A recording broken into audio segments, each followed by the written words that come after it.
Right, let us finish by talking about Livingston 2, Rangers 0. Thom. Yes. As you bang your phone. Yes. Furious at Livingston's capitulation. That's me furiously agreeing that, yes, we should go into Livingston 0, Rangers 2. A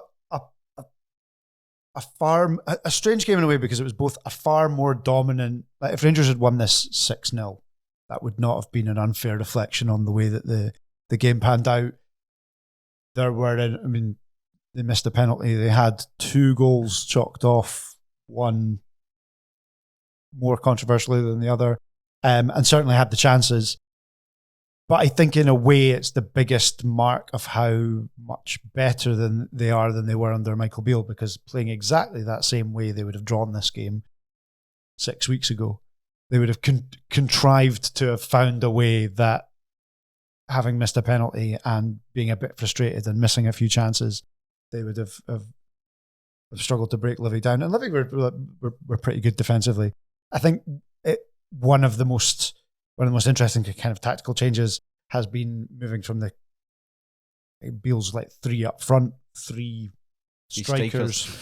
Is actually there were far more bodies forward with 1 striker, 3 behind, and the fullbacks, and Thom Lawrence, I think he had a particularly good game.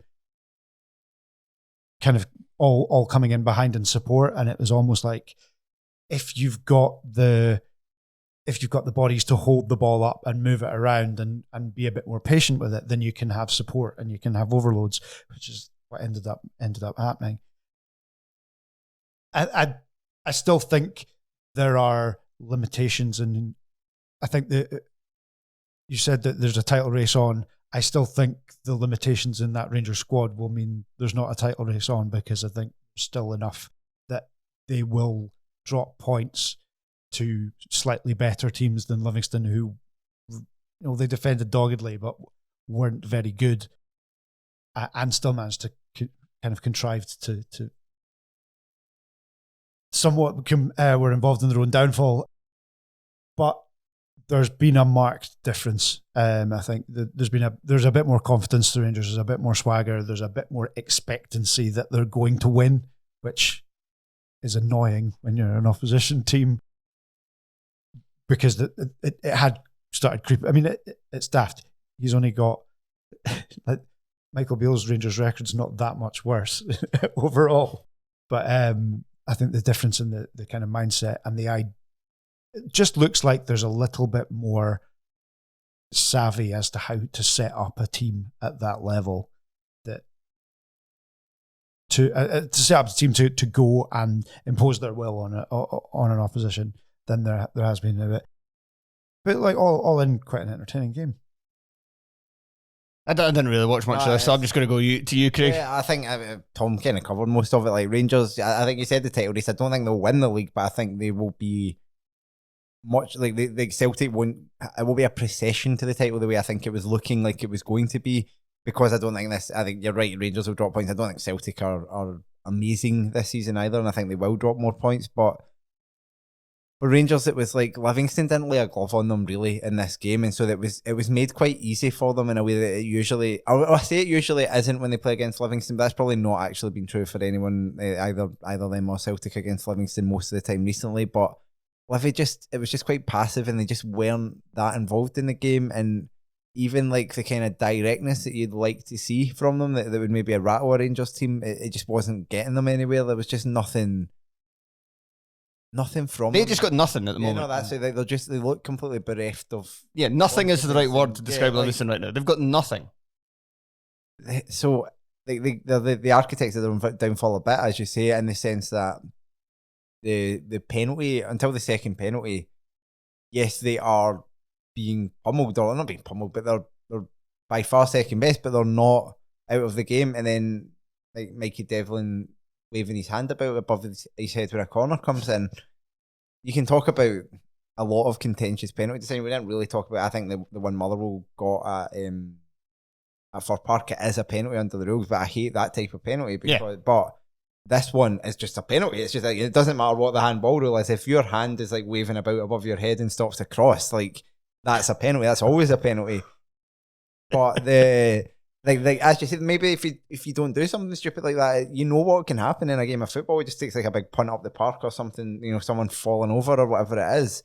And they didn't even give themselves a chance in the game, having had the let-offs with the 2 disallowed goals and the let-off with the missed penalty, which, I mean, you'll talk about, never a penalty. Like, that first one is one of the worst decisions you'll see. I said exactly the same thing about the penalty Celtic got at Tynecastle a few weeks ago. 2 of the worst penalty decisions I've ever seen, but this one's worse.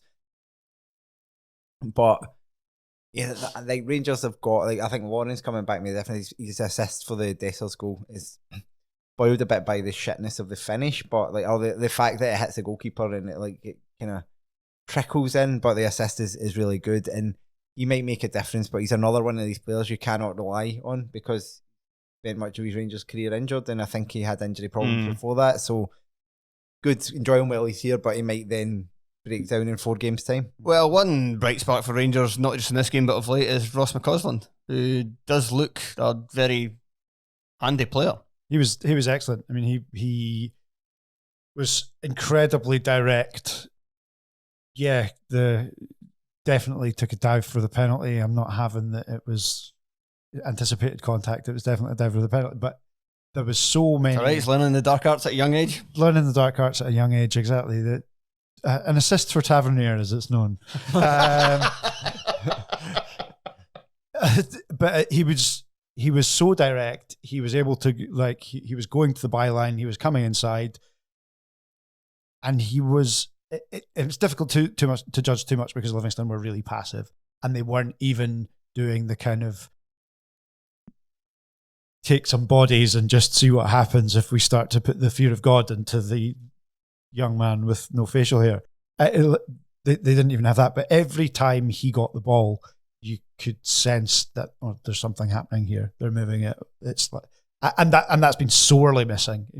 At the tail end of Michael Beale's tenure, that guy was Scott Wright, and that guy was Scott Wright having told Scott Wright he didn't have a future. So it's it feels like a fairly significant find for the league, at least at league level.